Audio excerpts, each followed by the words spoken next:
Siguro ang natutunan ko, minsan may mga nadaranasan ka talagang parang akala mong tapos na yung buhay, parang nawawalan ka na ng ganang mabuhay, pero huwag ka mawalan, parang yun, huwag ka mawalan ng pag-asa dahil may dumarating talaga at hindi pa tapos ang lahat.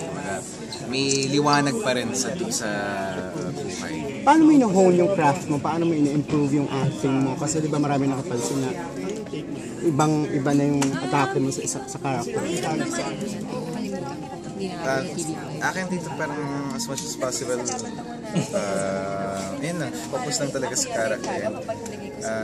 Minsan nadadala ka na rin nadadala ka din sa tulong ng mga directors mo. Pwede kayo patong yung ano ko kayo sa set, syempre yung script. Kasi follow up lang dun sa huling tanong, no? Hindi ba parang yung impression is na friend zone yung relationship mo with Casey? Hindi naman dahil we were friends talaga ever since.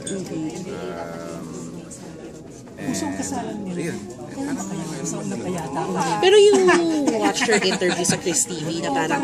Actually, I just nakita ko na sa social media sa mga tweet niya. Kasi parang sinabi niya na kasi you're there, parang nandun ka pa, you're exploring pa, you're at the top of the world pa. Siya parang gusto niya ata kung sino niya makakatuluyan niya, yun na daw talaga. So reaction mo na lang with that.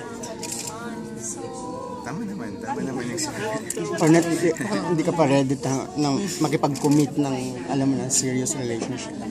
No, committing is different. Parang siguro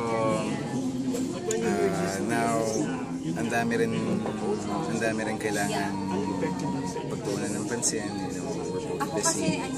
And yun nga, di ba? Parang sino bang hindi mo naman malalaman kung sino yung makakatuluyan mo until you give or spend time with them. Pero with the interview rin kasi with LG, she's very okay. Maria Sangka. With Mike Master. Na parang she's very okay with Casey. Reaction mo with that na okay kayo, okay siya with Casey, okay siya with everything. I'm happy and thank you also for sharing my son. Okay. Okay, Maria. Alan Jones. Reaction mo dun sa yung lumabas na yung video nila na parang maraming nag-react ng negative, parang binabash si Casey, yung parang lasing-lasing na, oo. Yung lumabas yata kayo noon? Picture? Oo.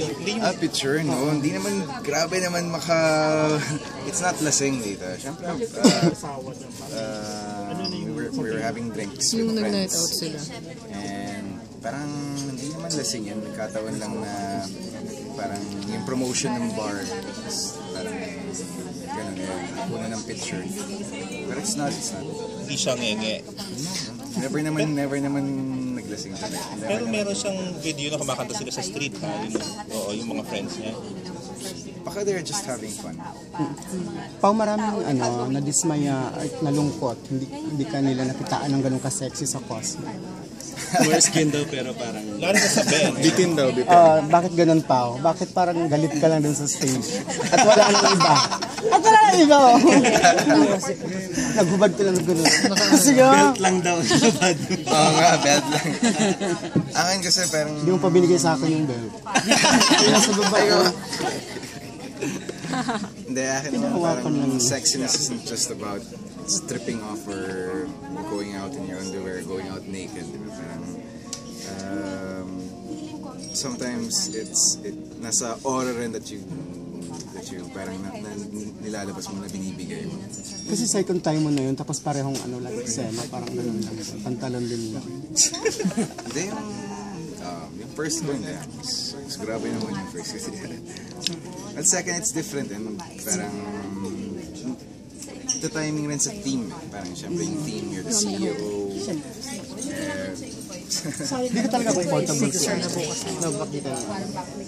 Hindi naman sa hindi comfortable, pero parang nasa team rin hindi rin bagay. Yung sa Naked Truth, kasi ayaw mo na talaga mag-underwear. Sa ngayon, parang pass muna sa underwear. Yung nagawa mo na kasi 2 years ago. Nagawa ko na yan. Graduate na. Kuya Noel? I've been doing underwear ads. 3 or 2 years ako sa bench na gano'n. Ngayon parang ayaw na. Kuya Noel, huwag ka umalis! Parang gusto ko munang lumabas doon at mag-explore ng ibang options, like concentrate on my acting, sa craft ko. Wow, ano lang, sa series lang, what will you miss? And personally, kung ikaw masusunod, okay ba na ma-extend pa or okay nung tapusin na? Yun lang. Sa akin, syempre, sino ba naman may gusto mawalan ng show or mawalan ng trabaho. Pero it's about time. Nasa tamang oras naman ang pagtapos ng Sana Bukas Pang Kahapon. Masaya ako para sa show. Sana maging masaya rin kayo sa finale namin. What will you miss? Yun lang. What will you miss? Miss ko syempre yung mga kasama ko sa show. Co-actors ko, directors, the staff, the crew. Very close kasi kami lahat. So, Anong may miss kay Bea? Being a friend dito sa... siguro, ang pinaka-miss ko kay Bea. Dahil yung pang-aasar niya sa akin. Kasi sagad niya pag inaasar eh, sagaran. Ano yung pangasar niya? Kung lang umiyak na ako sa isang sulok. Anong klase yan? About love life? About Hindi, life? kung ano-ano na. Kung ano maisip niya. Paano mag-assert siya? Thank you, Pao.